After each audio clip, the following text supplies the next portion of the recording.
Dispositivos aforadores. En este capítulo vamos a ver algunos dispositivos aforadores en los cuales va a intervenir mucho lo que es la ecuación de Bernoulli y dependiendo de su forma, de la precisión y de la capacidad pues de su funcionamiento. Lo que son los dispositivos aforadores, pues miden lo que viene siendo la razón de flujo, que es prácticamente determinan la velocidad promedio de una sección de una tubería y por medio de la ecuación de que es velocidad por área para el gasto volumétrico, pues nos determina el gasto. Y estos dispositivos en lo general pues miden un flujo, se mide indirectamente, es decir, pues por medio de de un diferencial de presión se puede determinar la velocidad que existe en la sección aplicando la ecuación de Bernoulli. Uno de los dispositivos es el tubo de Pitot. El tubo de Pitot es una sonda con un orificio de borde redondeado en el punto de estancamiento que mide la presión de estancamiento. Es una sonda estática que mide la velocidad al obtener el diferencial de presión aplicando la ecuación de Bernoulli. Y pues simplemente consiste en un tubo delgado que se inserta dentro de una tubería. Imaginemos que estas son las paredes de la tubería y tenemos una razón de flujo que está dada por estas líneas que tenemos aquí. La sonda o tubo de Pitot se inserta por medio de la tubería y se coloca al centro donde se genera la razón de flujo, al centro de la tubería. Y el flujo choca directamente con ella. La sonda tiene un borde redondeado.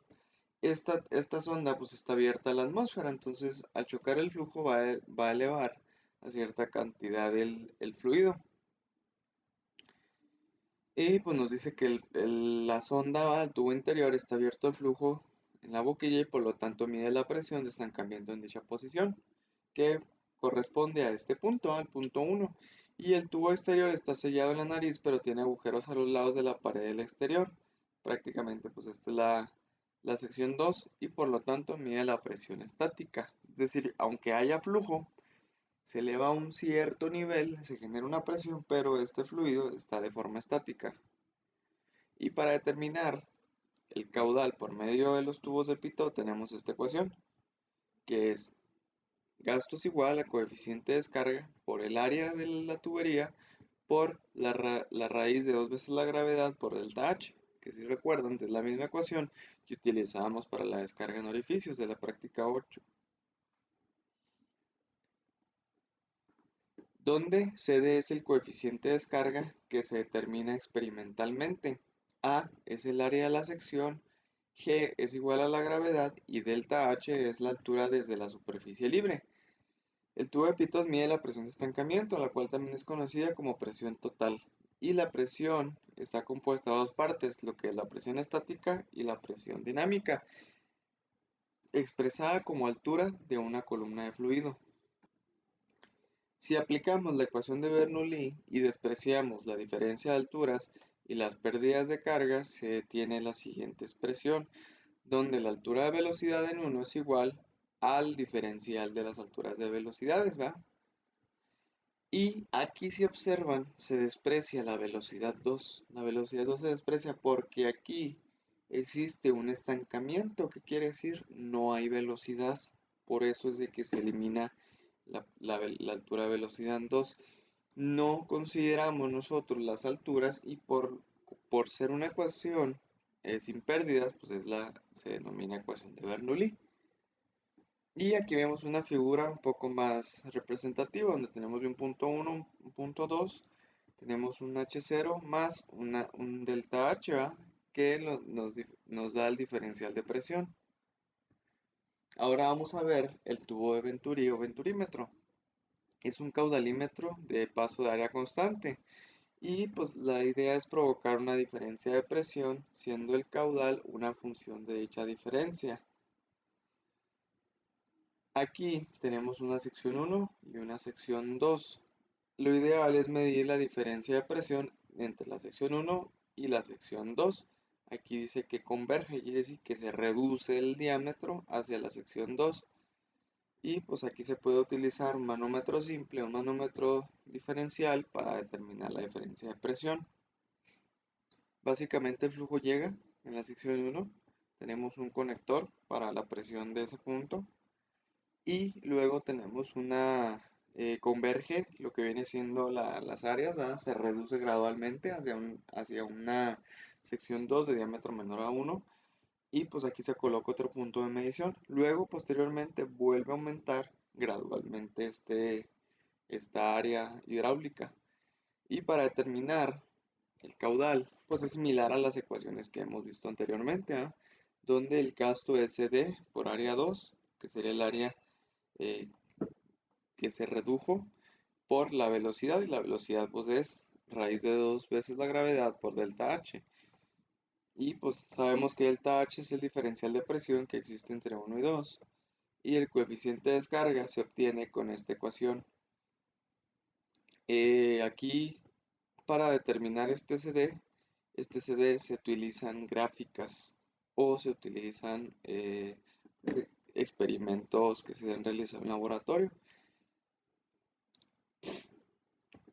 Para el venturímetro se utiliza el coeficiente CD, pero asimismo se tiene que determinar un coeficiente de velocidad. Y pues son muy altos, es decir, son muy cercanos a 1. Y nos dice que varía entre 0.95 y 0.99.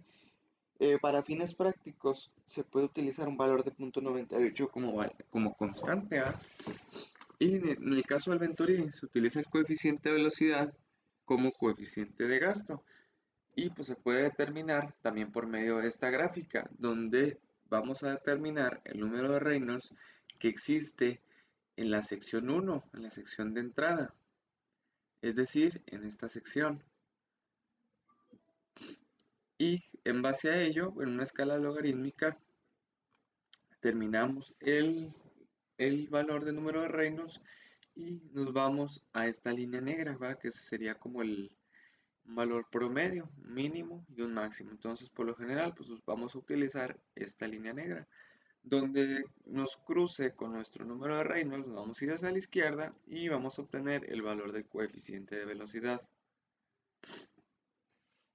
Toberas o boquillas. Son conductos convergentes en la dirección del flujo que producen un aumento de velocidad y una disminución de presión. Y se utilizan para medir caudales por medio de un diferencial de presión. Básicamente, pues todos los dispositivos nos ayudan a obtener una velocidad para calcular un caudal por medio del diferencial de presión. ¿Qué es lo que tenemos? Tenemos una tubería donde se colocan unas bridas. Estas bridas, pues básicamente nos ayudan a reducir el área, el flujo A para disminuir la presión y aumentar la velocidad. Estas bridas o este obstáculo, digamos, pues son redondeados. Y nos dice que se considera un flujo estacionario incompresible de un flujo en una tubería horizontal de diámetro D que se restringe el área de flujo A. Básicamente, pues es lo mismo, ¿ah? Se reduce el área para aumentar la velocidad y disminuir la presión, donde tenemos el diámetro del tubo, que sería D mayúscula, y el diámetro menor, que vendría siendo el espacio que queda de la descarga de las bridas. Y si aplicamos las ecuaciones de Massey de Bernoulli entre una posición antes de la restricción y la posición donde ocurre la restricción, que sería aguas arriba, punto 1, donde ocurre la obstrucción de esta área, sería en el punto 2, tenemos que nos queda la ecuación de la siguiente forma y haciendo un análisis de la ecuación anterior, pues tenemos que la velocidad 2 es la raíz de 2g por delta h, es la misma ecuación que hemos estado viendo, es una velocidad teórica. Y el caudal se obtiene de la misma manera como lo hemos estado obteniendo para los dispositivos anteriores. Aquí el coeficiente de descarga para una tobera o boquilla se determina de la siguiente forma, donde se desigual a un coeficiente de velocidad entre la raíz de 1 menos m al cuadrado. Y m prácticamente es la razón entre el área del diámetro pequeño entre el área del diámetro mayor. Y aquí tenemos dos formas, ya sea calculando el coeficiente de descarga con esta pequeña ecuación o se puede obtener por medio de esta gráfica. Nosotros determinamos cuánto es el cambio o la relación de M, que es el área menor entre el área mayor, y vamos a tener aquí diferentes líneas en esta gráfica. M.65, .6, .55, ¿sí? Y así sucesivamente son diferentes, digamos, relaciones. En base a esa relación y con el número de reinos, nosotros podemos obtener, vamos a suponer que nos diera de .45 la relación de las áreas. Y pues si tuviéramos un valor de un número de reinos que estuviera entre este rango, pues simplemente llegamos a esta línea, cruzamos y nos vamos en línea horizontal hacia la izquierda y aquí nos daría el valor del coeficiente de descarga. Es más fácil utilizar esta fórmula. Para mí es más sencillo y pues yo la recomiendo. Aquí disminuimos los errores de lectura de la gráfica.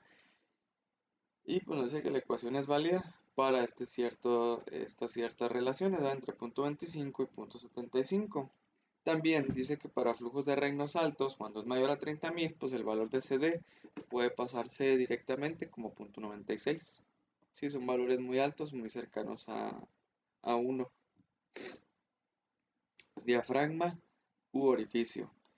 Un diafragma es una placa de metal, bronce, acero, de un material rígido que a diferencia de la tobera o boquilla, este corta, digamos, el flujo, no reduce por medio de una curvatura el cambio de una sección 1 a una sección 2 para aumentar la velocidad, sino que este simplemente la corta.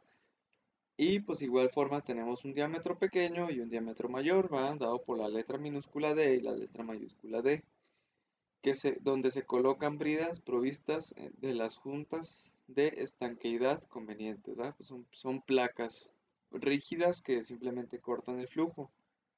En este caso, pues de igual forma se tiene una sección de entrada y la sección donde se reduce lo que viene siendo el flujo.